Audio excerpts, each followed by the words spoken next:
There is many interpretation of environment, but all the definition use the same word, which is surroundings, which shows that environment and surrounding is pretty relatable.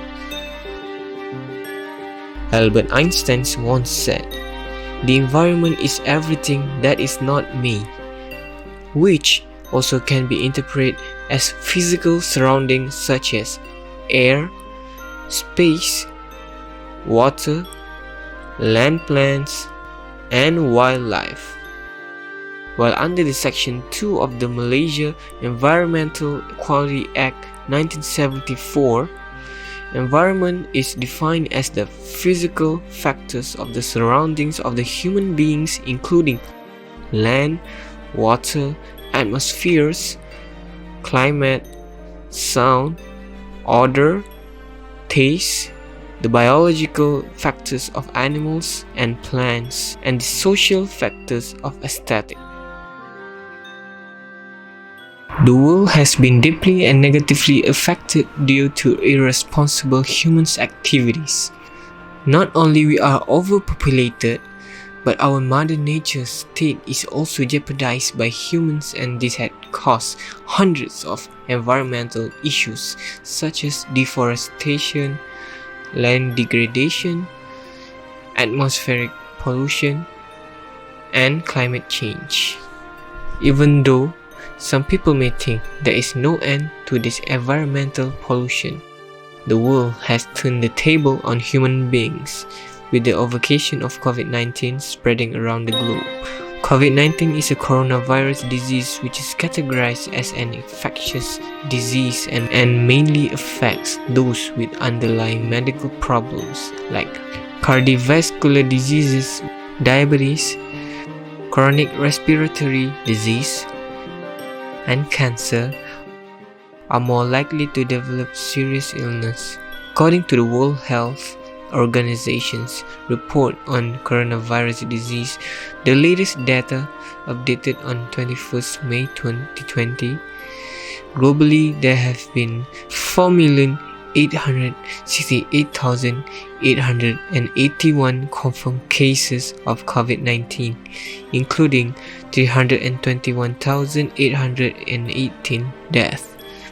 As for Malaysia, based on the STAR 21st May 2020's report, Malaysia reported 50 more COVID-19 cases and total up to 7,059 infected.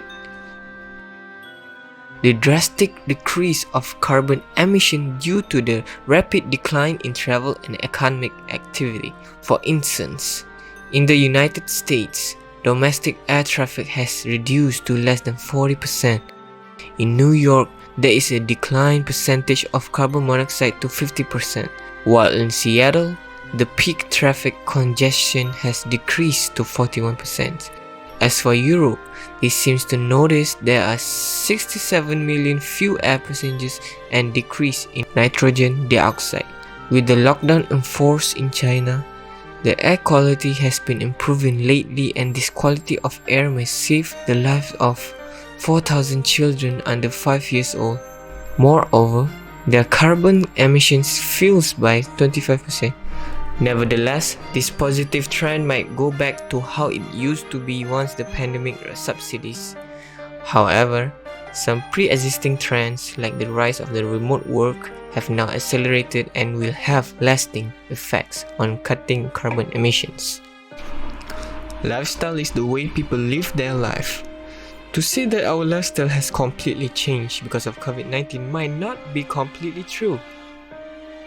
When our Prime Minister announced the enforcement of MCO, I came to realize this event has effects on my daily routine and my common activities. I am a person who goes out frequent, but in order to make Malaysia healthy again, I need to be obligated to the laws.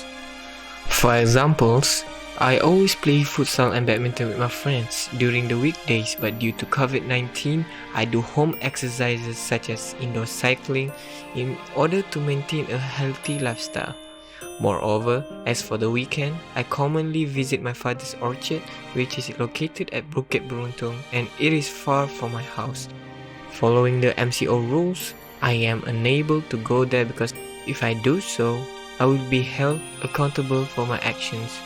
Also, in order to avoid myself from eating outside, I frequently order food delivery instead.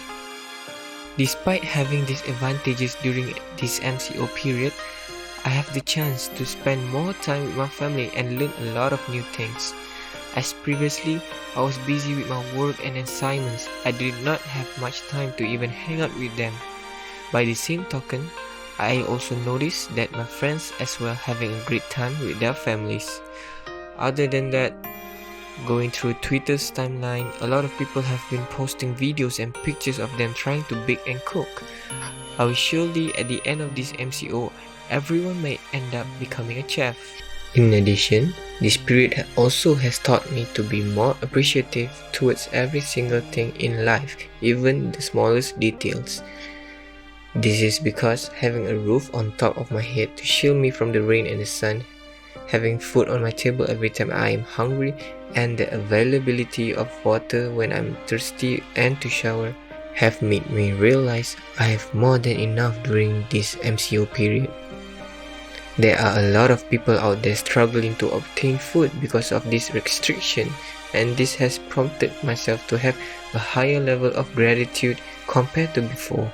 Also, with this extra time I have in my hand, I am able to cherish my nature view even from my room's window. COVID-19 also has affected my weekly routine, which is performing Friday prayer.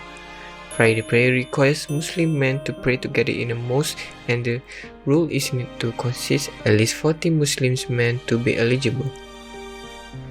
Since this prayer will result in a huge crowd, the government prohibited such gathering, and due to this, every Friday I have to pray at my house instead. Consequently, I feel a bit bizarre for not practicing the same routine, and I assume others might feel the same way.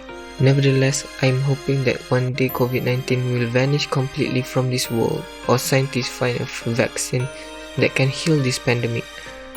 Furthermore, I wish everyone would play a prominent role in following all rules implied by the government in order to stop the pandemic from spreading to others and for our own safety.